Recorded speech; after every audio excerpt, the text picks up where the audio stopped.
Hey, cutie pies. I am Lanickia, and you're watching Let's Talk Soaps with Lanickia podcast, episode 4. Don't mess with my man.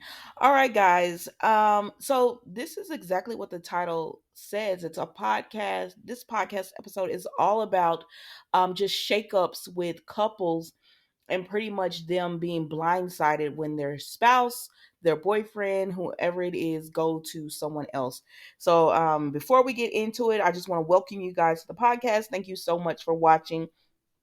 I don't monetize this, so if you could help me out by just hitting that like button and sharing this wherever you share it to, I would appreciate that so much. Thanks.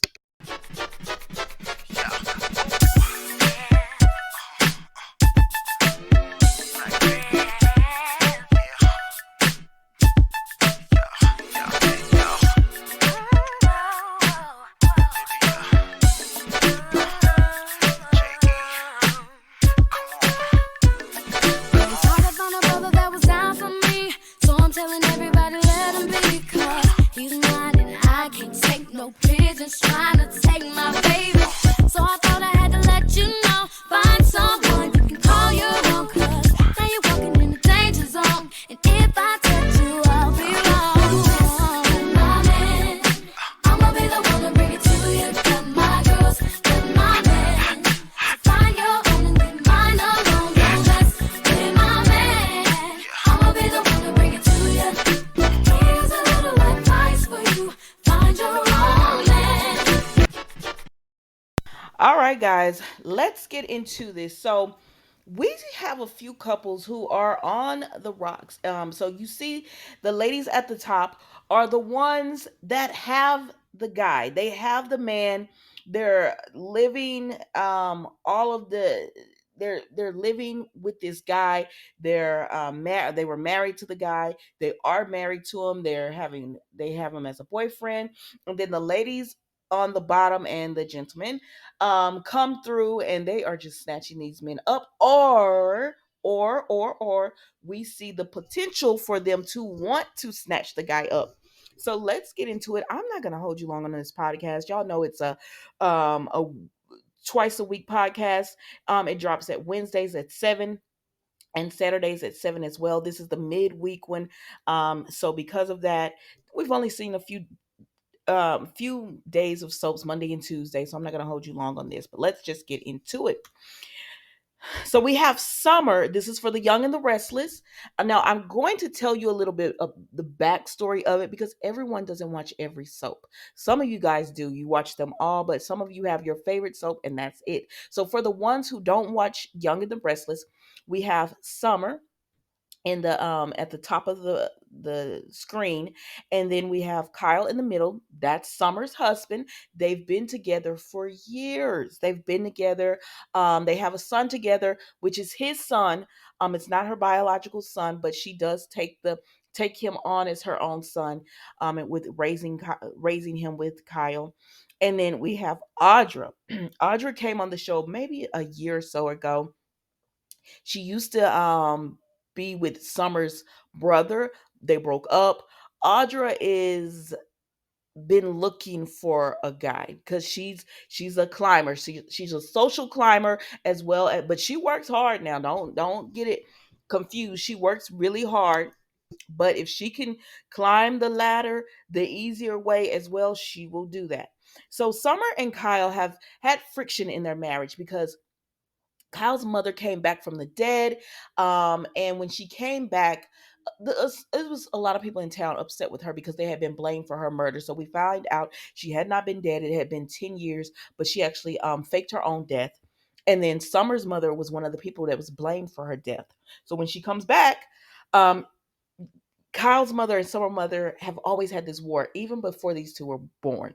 They've always had this war, just back and forth, back and forth, back and forth, over his dad, Jack. Well, now Kyle's mother is with Jack. He dropped Phyllis to the curb.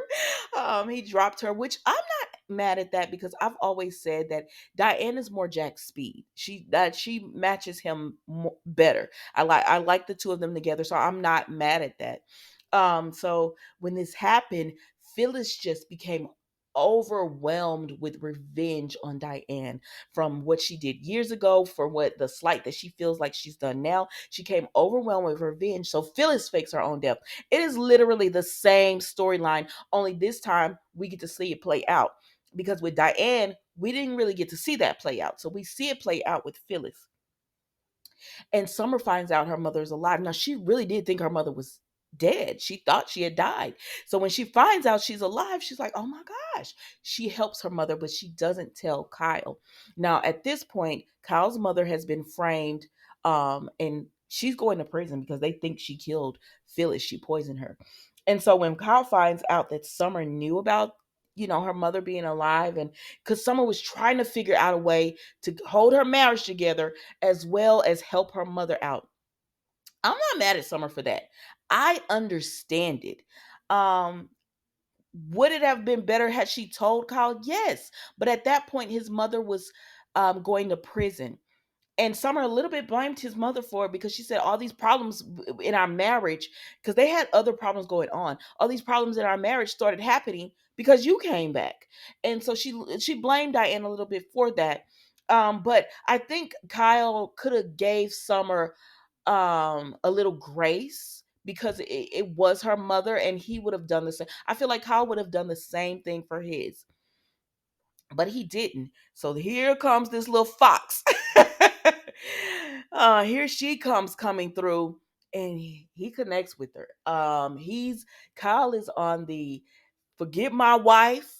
I'm ready to move on. So he starts sleeping with Audra. They hadn't even they are not even divorced yet.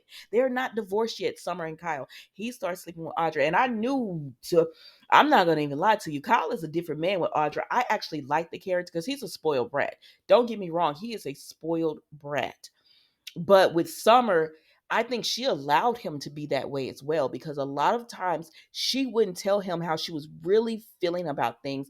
And when you don't tell someone and you bury all of your feelings so that they can be happy, this is what you get when a man can't understand your point of view of something. And so he drops you and moves on to the next, even though you've forgiven him for things he's done and done and done.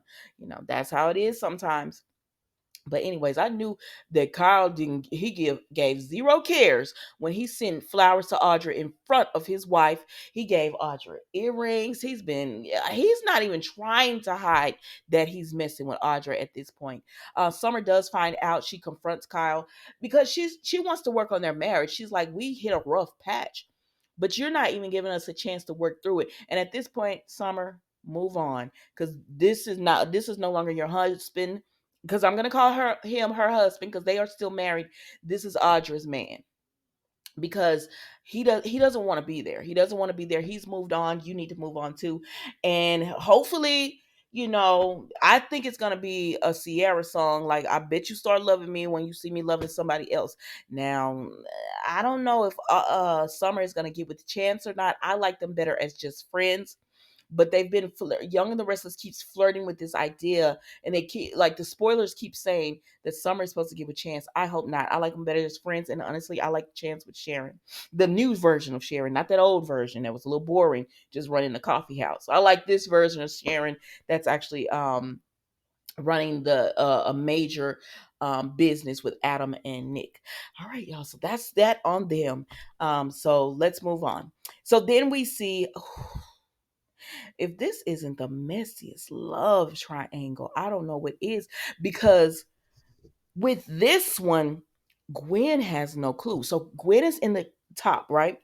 And she just married Dimitri in the middle. But what she doesn't know, her best friend Leo, who she calls Maddie, her best friend has been sleeping with Dimitri behind her back. I know. Gas, clutching pearls, right? So he has been sleeping with Dimitri behind her back. So this is how it all came about. Gwen met Dimitri when she was trying to get over Xander. Xander really did break her heart. And she just was like, I want a man who only wants me. He's only there for me. I just want a good man that, he want me too. And so her best friend, Leo, he's had his heart broken too. He's a scammer, con artist. So some of his heartbreak is on him or whatever. And Gwen has done some things. But she was really trying to turn her life around. And so was Leo, and they're best friends. They've been together. Well, in walks Dimitri, or in walks Gwen, because she wanted to do an interview with him. Now, his mother had told him about this fortune he can inherit before he turns 40. What he has to do is marry a woman. It has to be a woman. A lot of people forget that part of it because they're like, why don't Dimitri just marry Leo? It can't be a man. It has to be a woman. It has to be someone of the opposite sex. And they have to stay married, I believe, a year. So in walks Gwen talking about telling his aunt Kristen, "Oh, I'm done. I'm ready for new love. I'm ready to move on." So his mother is like, "Get with this girl.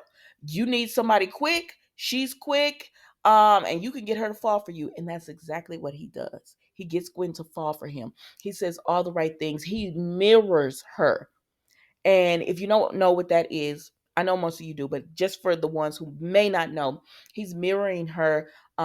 Usually that's a personality disorder or a trait of somebody. Like you see it a lot with narcissists, sociopaths, those type of people, NPD disorders, where they're not their true self. Something usually happened to them as a child. They had something dramatic happen or something of that nature.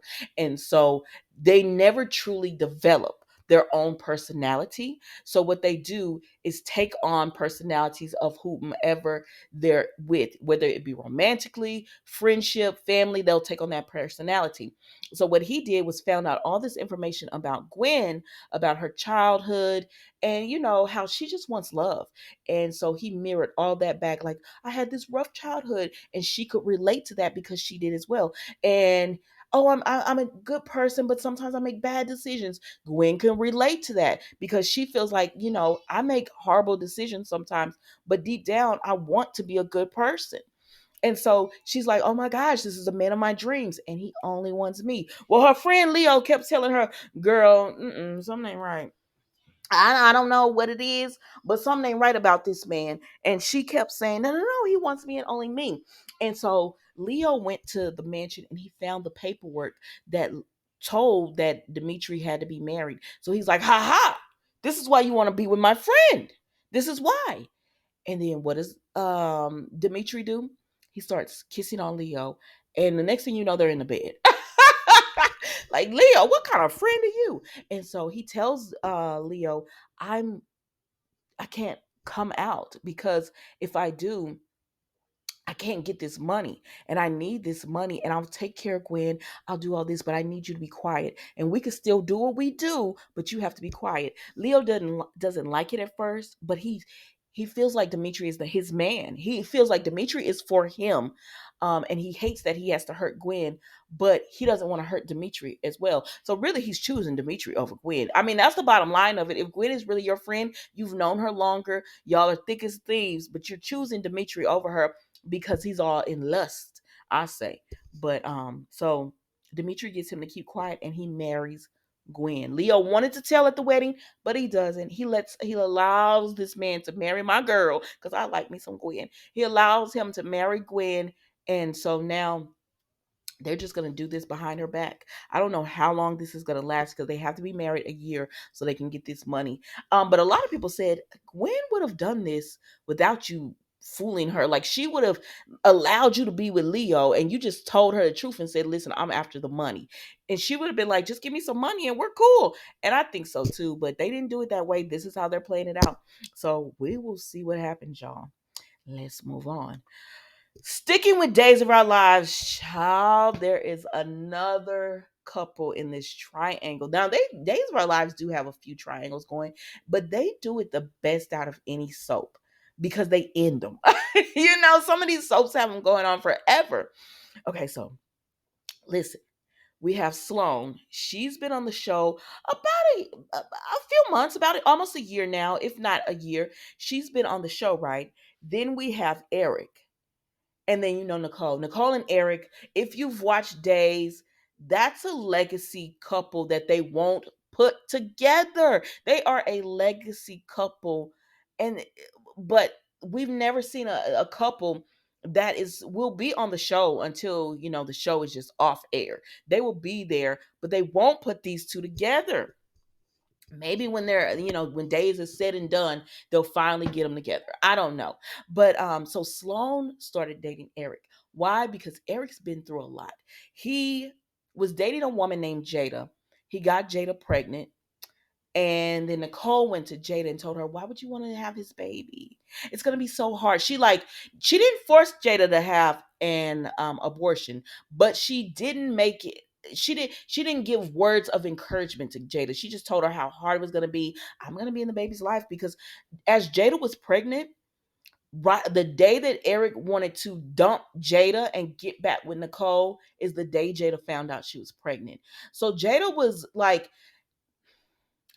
every woman doesn't want to have a baby by a man who dumps them while they're pregnant. That is a hard pill to swallow.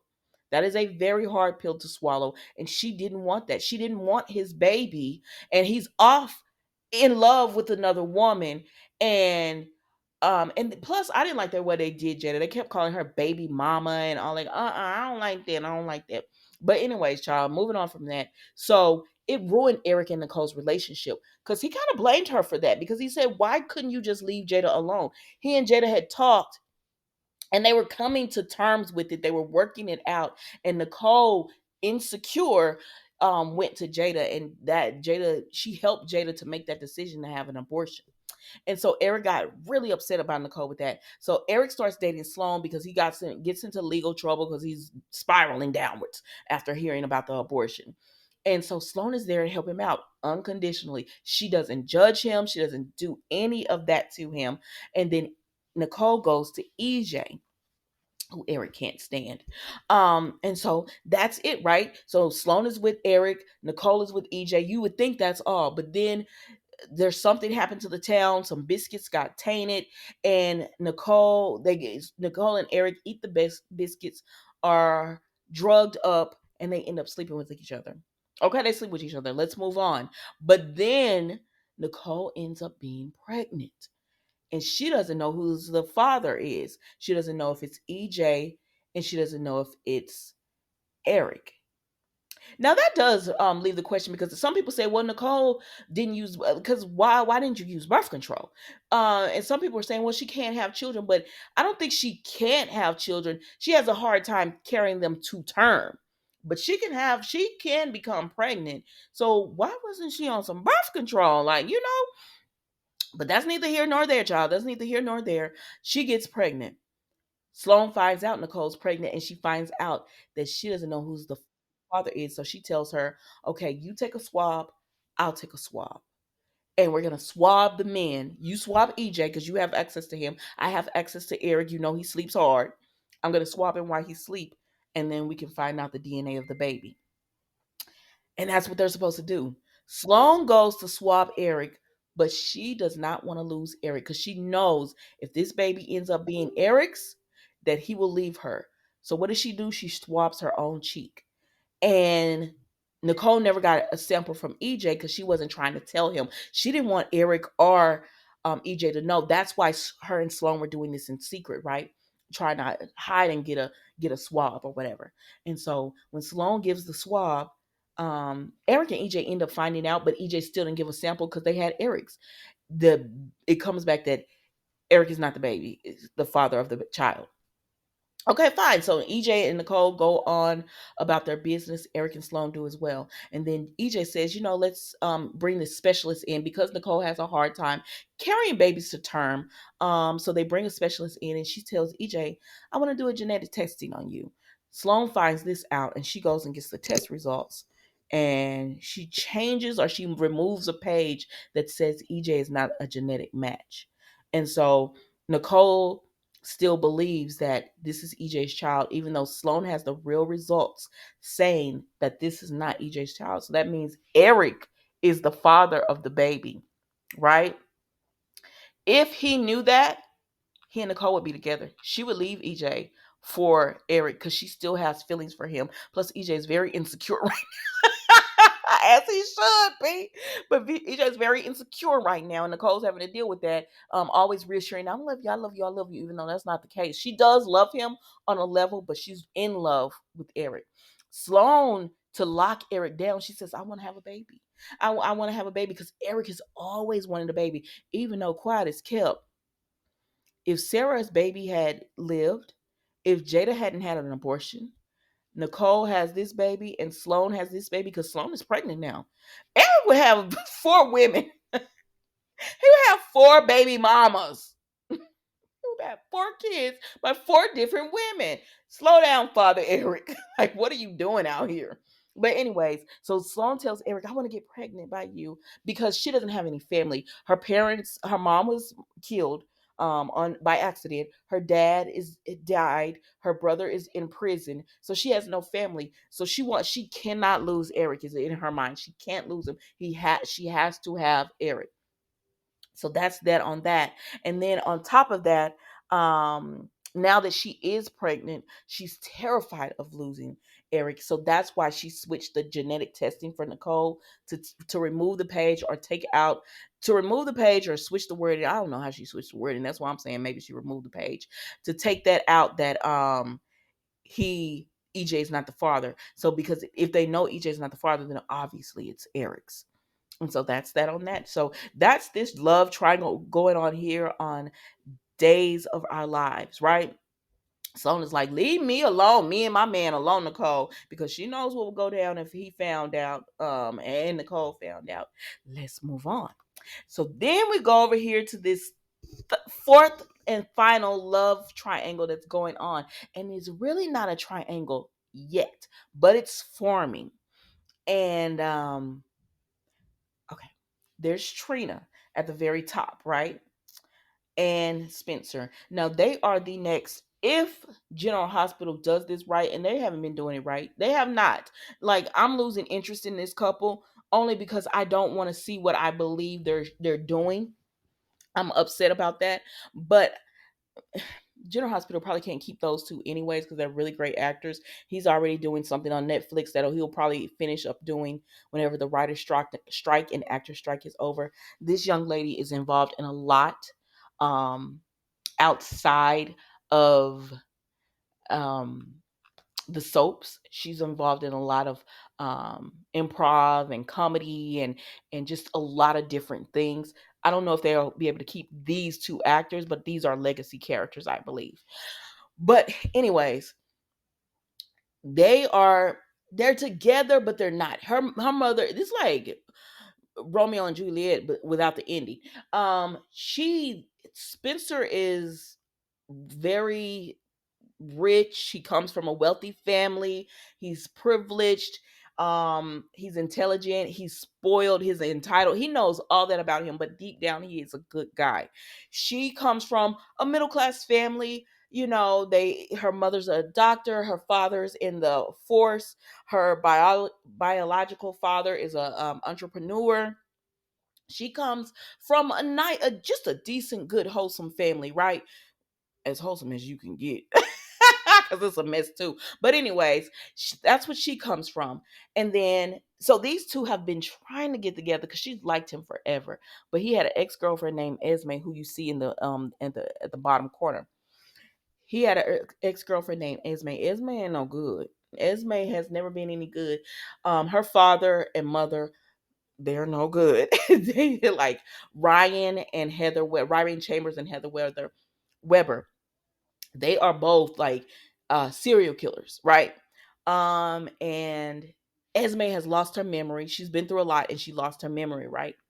Um, she she was sent to Spencer to infiltrate his family so that she can get close to Nicholas, so she can ruin Ava and Nicholas' marriage because her father Ryan was obsessed with Ava and he didn't want her marry him, but he so he sent Esme. So she pretends that she's loves Nick Spencer and all that, and he loves her because she came to him at a time when he really didn't need a friend. Um, and so with all that happening, Esme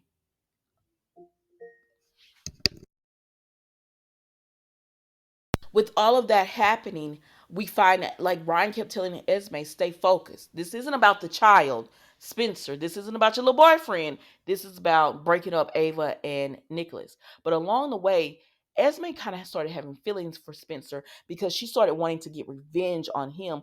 So, anyways, because of her father and because she wanted to get revenge on Spencer, she slept with Nicholas, the father of Spencer, and she got pregnant. Now she loses her memory because they kidnap her. It's a lot of stuff. You gotta actually go. I'm not gonna get into that details, but it's a lot of stuff that went on.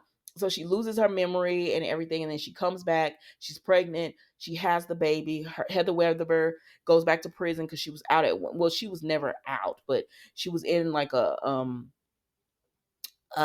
like a soft a white collar prison. They send her back to a hard prison like to finish her time. Her dad ends up dying and everything, and Esme has no memory. So it's like, oh, okay, well, if she has no memory, she can't pay for her crimes because she did a lot of stuff like revenge porn and all that, and she framed Trina for that. And so Trina was going to go to prison at one point, but they were able to find out she didn't do it, but Esme did. But because Esme has no memory, she can't stand trial. And so the teenagers backed up, or they didn't drop, they didn't dismiss the case completely. They just don't want to do anything right now because they don't want to try this version of Esme, because she's all innocent and everything, and they feel like she would get off. So they're waiting on the real Esme to appear. So in the meantime, she and Spencer have went and lived with Laura. Laura is Spencer's grandmother, the great grandmother of Esme's baby with Nicholas, Spencer's dad. So he's protective of his brother because he's like, I know the real Esme, and the real Esme is not a good person. So he's protective of his brother, right?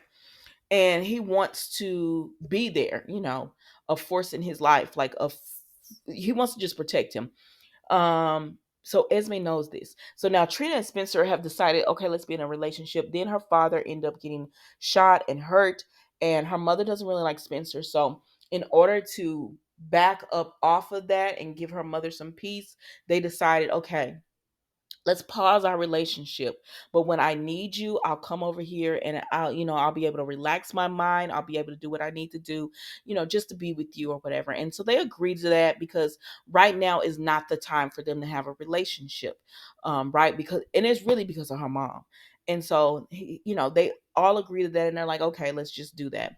Now they were supposed to like go somewhere one day, right? To the Esme, Ace, that's the baby's name, and Spencer was supposed to go somewhere to like the park or something, but he said, let's go swimming. But Trina showed up. So when Trina shows up, Esme is like, she goes to the bedroom and she talks to Ace. Now, Esme and Spencer have been doing things like they joined a parenting class based on Trina's mom telling Esme, y'all should do a parenting class, because she really is trying to get them closer so that he'll leave Trina alone if he's distracted by Esme. And so now we see Esme, she just keeps interrupting. Every time Trina and Spencer are together, she keeps interrupting. Now, I don't know if she has her memory back or not, but memory or no memory, this is still the same manipulative, conniving Esme. So she goes to the room and talks to Ace after Trina, Spencer's like, he wants to hang with Trina. So, and she tells her, he puts Trina as a priority over us, but maybe she can fix that. So now we see that Esme is wanting to go after Spencer again, even though she has a child by his dad. And she's still wanting to go after him again and see, I guess, see where that goes. And you can kind of see the storyline leaning towards that because they make Spencer and Esme, they're connecting them, like they're bonding over Ace. Now he still doesn't trust her and things, but you can see they're slowly starting to bond them, and Trina's slowly being pushed out of the picture because she has a lot going on in her life. She just found out, her father that she thought was her father isn't. Her biological father has been shot. She's devastated by that. She's still trying to work things out with her mom because her mom is the one who lied about, the men in her lives, like who was her dad to her mom. So she has a lot going on. So she's kind of being pushed out. And so while she can't spend as much time as with Spencer, he's been spending that time with Esme. So now I don't know, y'all. I don't know what they're gonna do because these two are, I thought, were gonna be the couple. They were on the 60th anniversary cover like, and they had legends on that cover, and these two were on it and everything. So I don't know what they're going to end up doing, but that's it, y'all. Those are the couples and the women who have the men who are trying to hold on to these men. Those are the men, and then those are the men and the women and man who are just like, I'm in the background trying to get what's mine.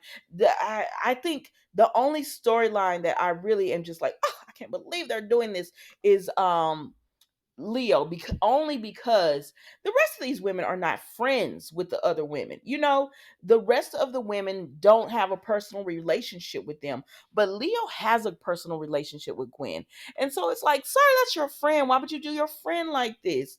But I don't know. At the end of the day, they're going to fight over which one goes to which one, and they're both saying he's mine.